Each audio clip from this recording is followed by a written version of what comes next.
So thank you all for signing on to the meeting.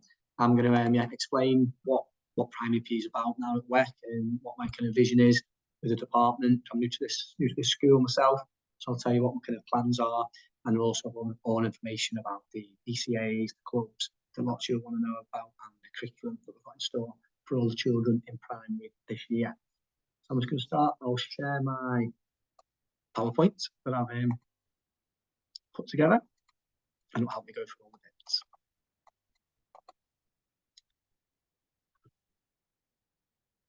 Yes, this is the primary PE parent webinar, and it'll give you an overview of all things primary PE related. So, quick bit about the team first of all. So we've got Mrs. Harty here, Director of Sport. She's going to oversee all the PE and sport in the school and the academy. And there's Mr. Matthews. He's also new this year. He's going to be in charge of the secondary side of things, all their fixtures, all their ECAs, all their curriculum. And then I'm new as well. I'm going to be in charge of the primary side, which is why you're all here today. We'll learn more about what I've got in store. So the primary PE team, so I'll introduce them all, explain them all, because they'll be teaching your children either swimming or PE, or maybe even both. So we're a very experienced team. Between us all, we've got over 40 years teaching PE at some of the top schools in the UK, some schools in Qatar as well, in the UAE, and a couple of people that have been at WEC for a few years. All of this staff, I know, are willing to go above and beyond for pupils. I've seen it myself in the 4 weeks I've been here, always willing to give positive experiences of PE to all the pupils.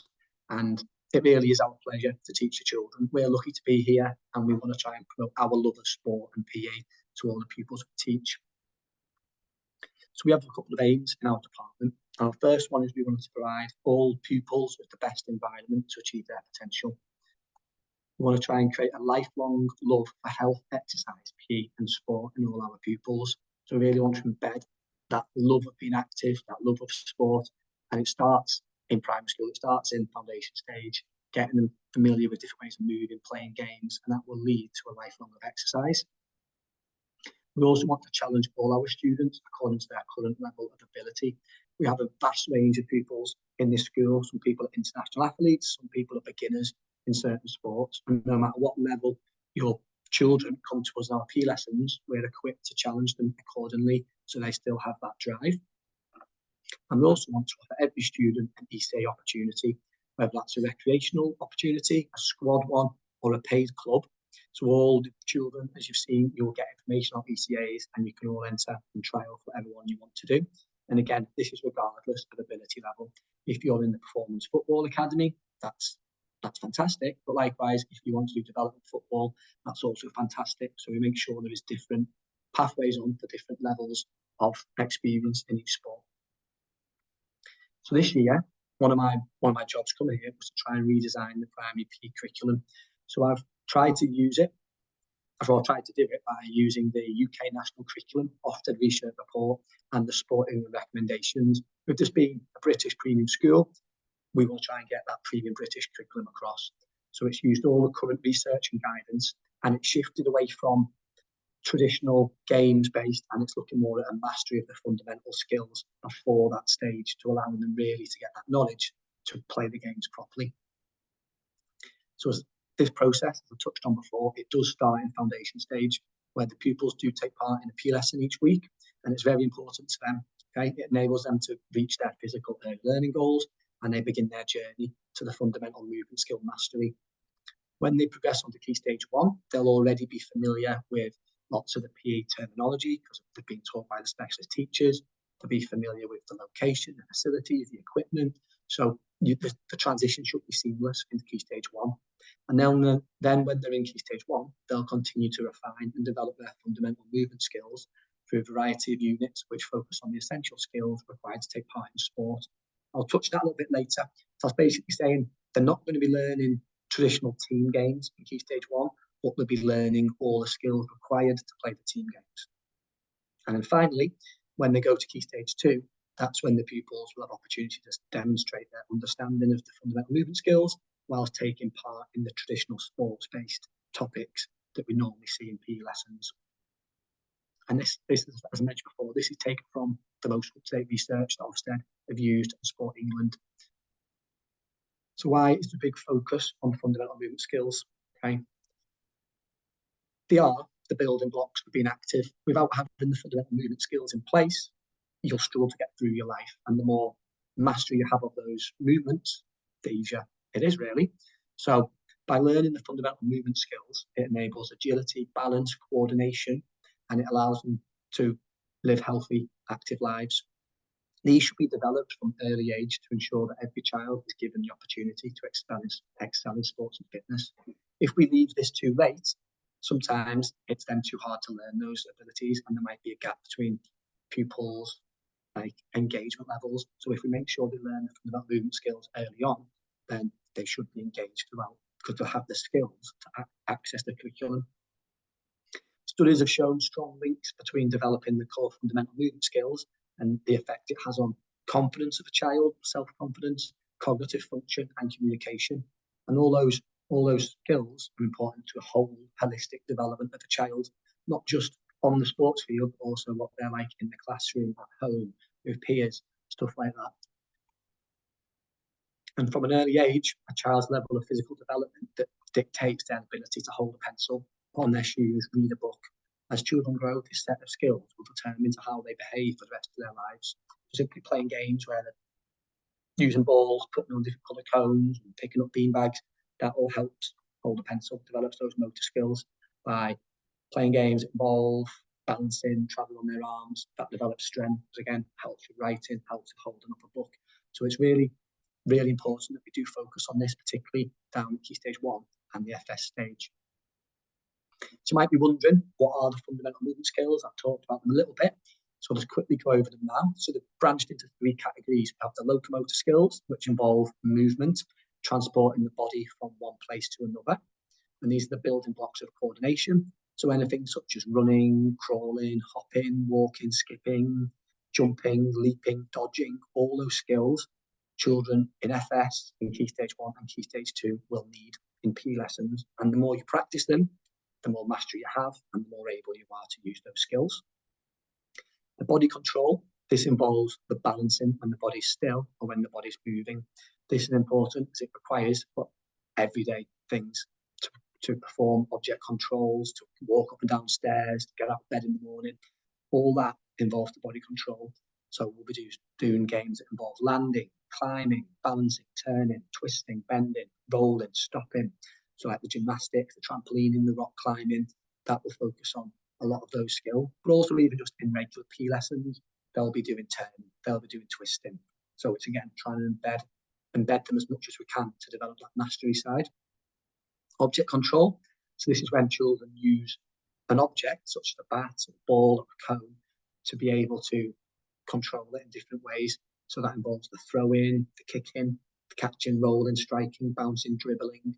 But by developing the object control in PE, again, that's what I talked about before, it links with helping them hold a pen, helping them control keys on a piano, that sort of thing. So by developing fundamental movement skills, it allows the whole child there to develop.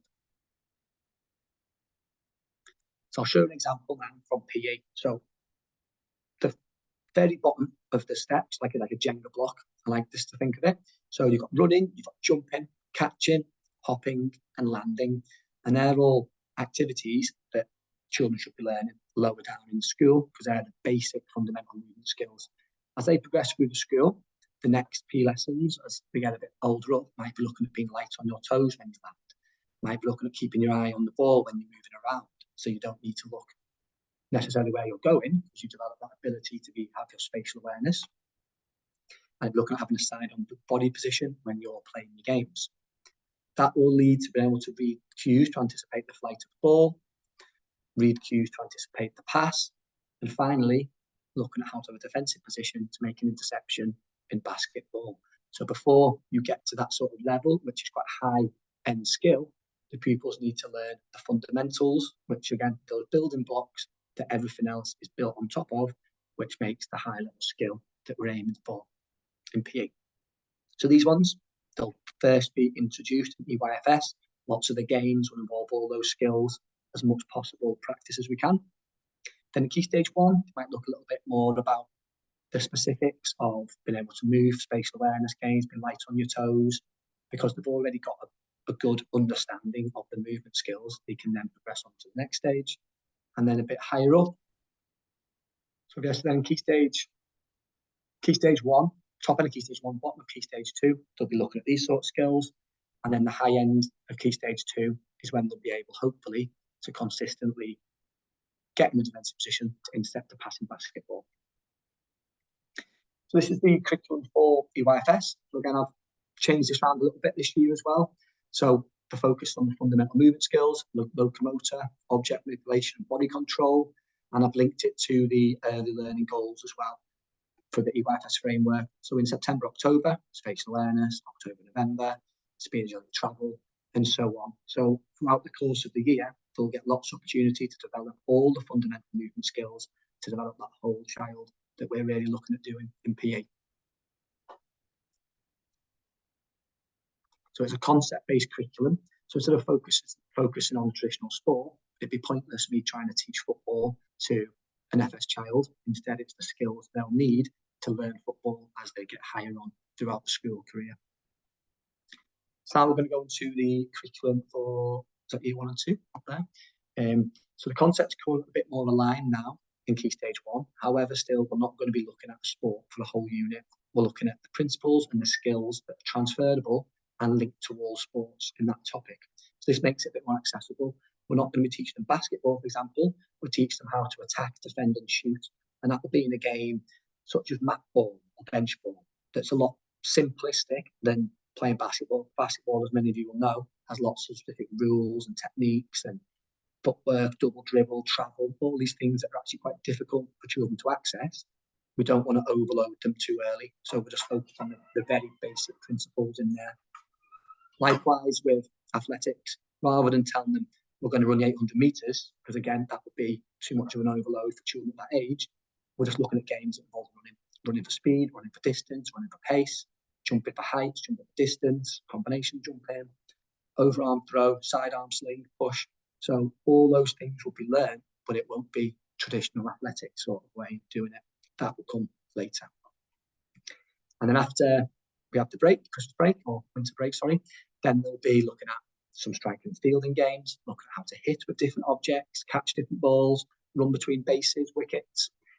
Then we have spring break, and then they come and it's a bit more looking at the balance side of fundamental movement skills. When it's too hot outside and we've got to go inside, that's when we'll focus on the rock climbing, trampoline, and gymnastics. So over the course of the year, they'll have a good, broad curriculum there, which will allow them to develop skills they need for all aspects of games. And then in key stage 2, as I talked a little bit about before, then they'll look at more sport-specific sessions. That's because they should have the prerequisite skills from the EYFS and key stage 1 curriculum, which will allow them to access the more complex sports, such as netball, football, rugby, basketball, because all the little rules in there can be quite complex for pupils if they haven't already got the mastery of catching, throwing, dodging, all those things that we just looked at. And then after the break in Christmas and winter, then they'll have striking and fielding, then they're going to do some net and war games, and then gymnastics. So again, it's not all focused on invasion games.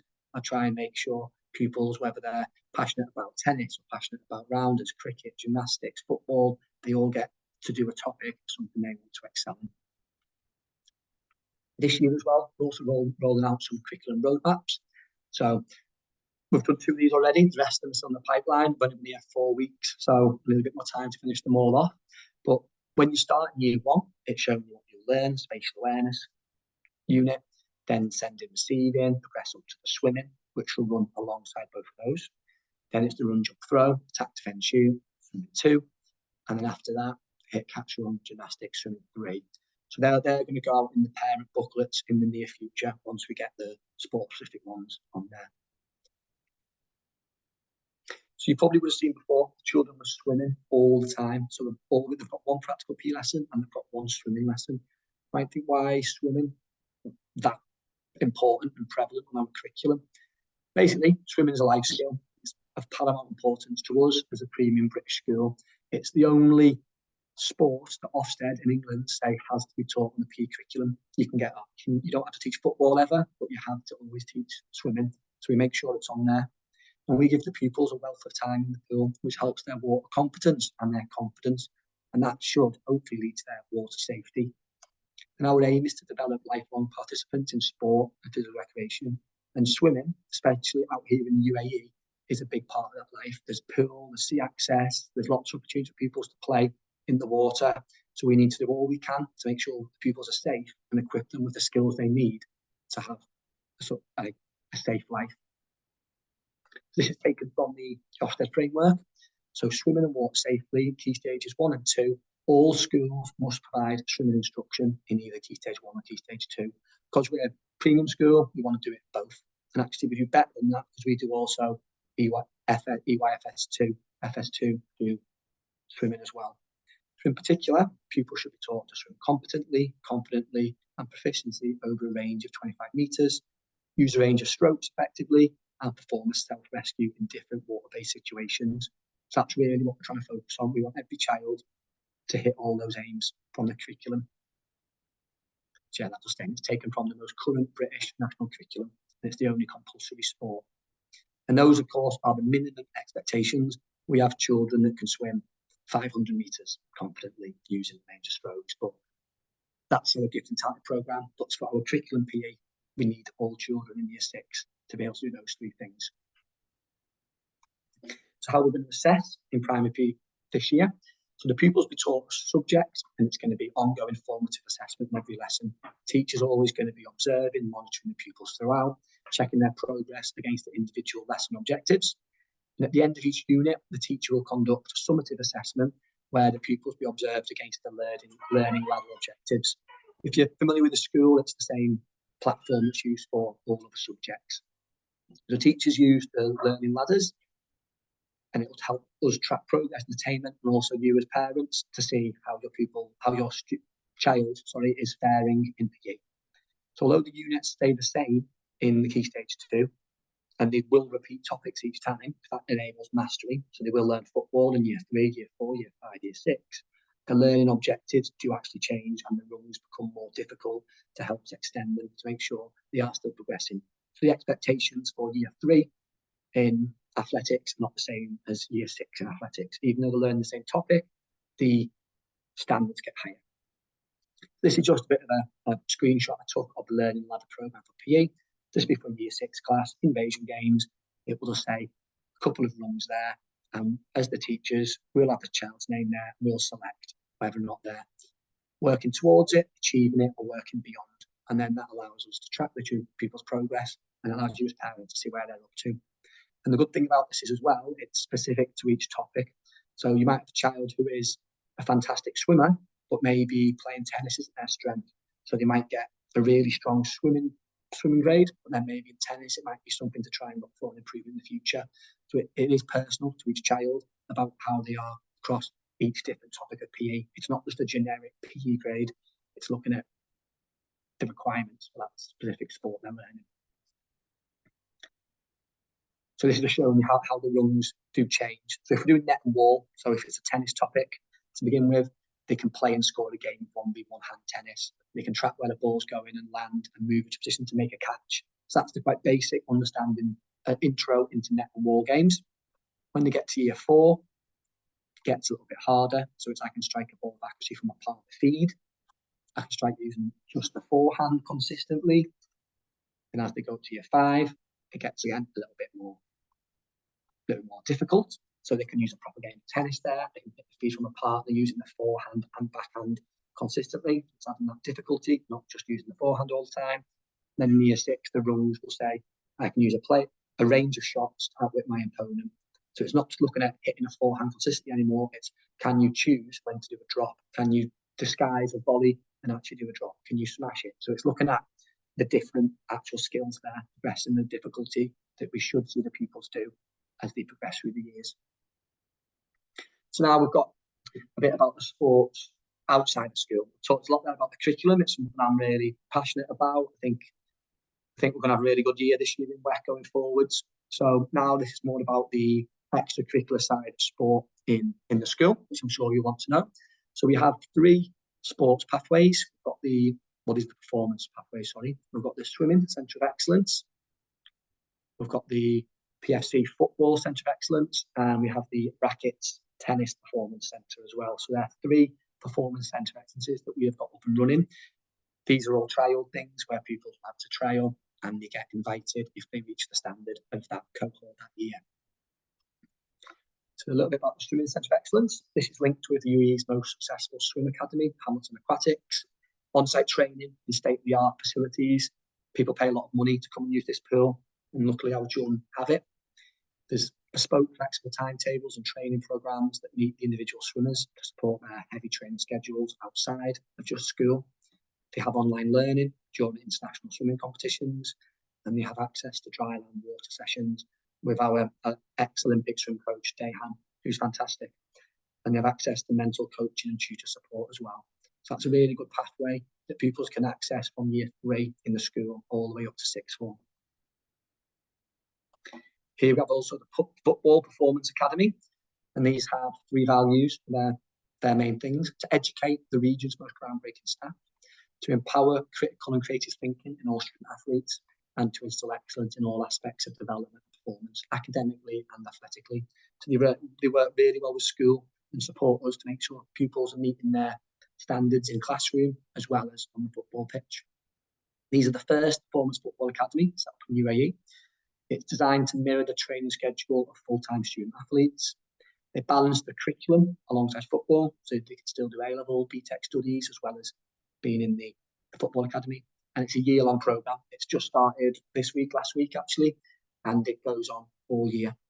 And they have lots of pathways into higher education. And when you get to top end of 6th form, there's exit routes to maybe going to USA scholarships, universities, UK universities playing football, that sort of thing as well. And they have lots of PR exposure, match and player analysis, getting videotapes together to prove you've got a certain standard to meet trials and stuff like that, especially in the USA. That's quite a big thing. And the tennis rackets academy. So this works alongside, again, another one of our sports program. It has flexible on-site training for tennis and fitness in our brand new fitness centre, as well as our new tennis courts. Bespoke flexible timetables and training programs for individual tennis players to support their heavy training schedules. They have online learning as well, access to mental coaching and support, and they have pathways into Div 1, Div 2 American universities for tennis. And that's a huge sport over in America, particularly in the Div 1, Div 2 big games. So this is just up and running, and we'll see how it progresses in the future. So this school year also, as always, we're going to enter the DASA competition as many as we possibly can. So all pupils in Key Stage 2, it doesn't run for Key Stage 1, sorry, but it only starts from year 3. So all pupils from Key Stage 2 have the opportunity to trial for squads. And from the trials, a team will be selected. The teams then purchase their PE kits, or they purchase their squad kit, sorry, and it explains the expectations of training time, pickups, drop-offs, and making sure they're right for fixtures. They let us know in advance if they can't make it, that sort of thing. So it's quite a big commitment, but something that the students get a lot out of. If any students do trial and they don't get into squads, they still have opportunity to take part in sports, either in the development teams when they run, or there's going to be lots of intra-school competitions where they'll have competitions in their own year group, in their own school. The trials have already actually taken place this week and last week. So the squads have been selected, and everyone will know by tomorrow, the 22nd of September, whether they are successful or not. And please, this is the hardest part of our job, picking squads. I promise you, we don't like turning children down. We don't like making children upset. We want children to play sport. That's our job. But we are limited with how many numbers we can take to a squad. We couldn't take 40 kids to a football competition. It wouldn't be feasible. So we do apologise if there's any discontent back home if they haven't made the team. But as I mentioned, there's going to be development opportunities. There's going to be future year group opportunities, and we're going to do intra-school competitions as well. So they will still get a taste for competitive sport. And please keep an eye on the Friday newsletters. That said all the information about the squad training, and the WEC_PE Instagram page as well, because I've lots of trial information on. So if it's something maybe you want to look at for December, when the next round of squads go out, then please make sure you follow the WEC Instagram page, check the newsletters, because it will tell you everything you need to know about the squads for the next term. Yeah, so DASA sport fixtures only start from year 3. They run on the schedule that's the same for every school in Dubai. So everything has a season and it normally runs for one term. So in term one, we've got the boys football. So we've just picked those squads for year 3, 4, 5, and 6. Girls netball also just been picked. Cross country team, that's mixed. And there's a mixed swimming and there's also a dance team that's going to run. And after term one, term two, coming in after winter break, boys rugby, girls football, mixed aquathon, mixed athletics, and mixed swimming. And then term three, when it gets quite hot, we don't want to be running around the rugby pitch or football pitch. So then that goes to be the cricket, the rounders, the indoor basketball, as the end of the swimming season. So if you are, for example, desperate to find out your child wants to join the cricket team, it's not going to happen until after the spring break. So just keep an eye on around then. So this year, that I did touch on before, I'm going to try and, well, I am going to set up intra-school competitions. So this means basically there's going to be a competition between all the pupils in that year group or in that half of the year group.